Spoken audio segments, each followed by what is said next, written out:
शिव शंकर, हर हर महादेव। भगवान भोलेनाथ के चरणों में मेरा कोटि कोटि वंदन।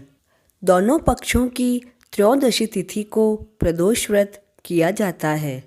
इस बार प्रदोष व्रत शुक्रवार को होने के कारण इसे शुक्र प्रदोष व्रत कहा जाता है। शुक्र प्रदोष व्रत करने से हमें हर क्षेत्र में सफलता प्राप्त होती है। तो आइए श्रवण करते हैं शुक्र प्रदोष की व्रत कथा का। प्राचीन काल की बात है। एक शहर में 3 मित्र रहते थे। एक राजकुमार, दूसरा ब्राह्मण कुमार और तीसरा वैश्य कुमार था। तीनों मित्रों का विवाह हो चुका था, किंतु वैश्य अर्थात धनिक के पुत्र का गौना अभी बाकी था।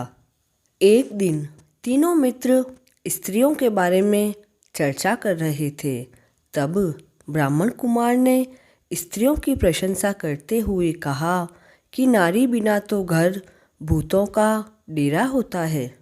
धनिक के पुत्र ने यह सुना तो उसके मन में कई तरह के विचार आए और उसने तो तुरंत ही अपनी पत्नी को लाने का निश्चय कर लिया। माता पिता ने उसे बहुत समझाया कि इस तरह बिना शुभ घड़ी और मुहूर्त देखे, और सबसे महत्वपूर्ण कि अभी तो शुक्र देवता अस्त हैं, ऐसे में बहू बेटियों को उनके घर से विदा करवा के लाना शुभ नहीं होता है। किंतु उनके पुत्र ने उनकी एक भी बात नहीं सुनी और अपने ससुराल पहुंच गया।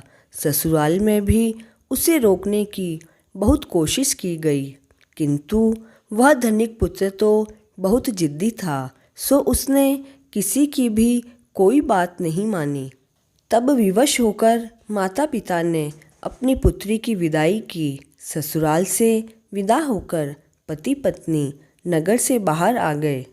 तभी उनकी बैलगाड़ी का पहिया निकल गया, और तो और बैल की एक टांग भी टूट गई और उन दोनों को चोटें भी आई, किंतु फिर भी वह आगे बढ़ते रहे।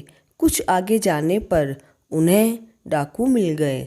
डाकुओं ने उनका सारा धन लूट लिया। दोनों पति पत्नी रोते बिलखते हुए घर पहुँचे। वहाँ पहुँचते ही धनिक के पुत्र को सांप ने डस लिया। तभी उसके पिता ने तत्काल वैद्य को बुलवाया। वैद्य ने देखकर बताया कि यह तो 3 दिन बाद मर जाएगा। जब यह सारी बात ब्राह्मण के पुत्र को पता चली तो वह तुरंत ही धनिक के घर आया। ब्राह्मण कुमार ने धनिक और उसकी पत्नी को शुक्र प्रदोष करने की सलाह दी और कहा कि उसे अपनी पत्नी के साथ वापस ससुराल भेज दो। यह सभी विपदा इसीलिए आई है क्योंकि आपका पुत्र शुक्रास्त्र में ही अपनी पत्नी को विदा करवाकर घर लेकर आया है। इसलिए यदि वह वहाँ पहुँच जाएगा तो संभव है बच जाएगा। धनिक को ब्राह्मण कुमार की बात ठीक लगी, इसलिए उसने वैसा ही किया। ससुराल पहुँचते ही धनिक के पुत्र की हालत ठीक होने लगी और माता पिता के शुक्र प्रदोष का व्रत करने से सारे कष्टों से मुक्ति मिल गई और उनका पुत्र जीवित बच गया। वह उसके आगे का जीवन बिना किसी प्रकार के कष्ट के व्यतीत हुआ। हे प्रभु शिव शंकर, जैसे आपने धनिक के पुत्र की रक्षा की, वैसे सभी की करना। जय शिव शंकर।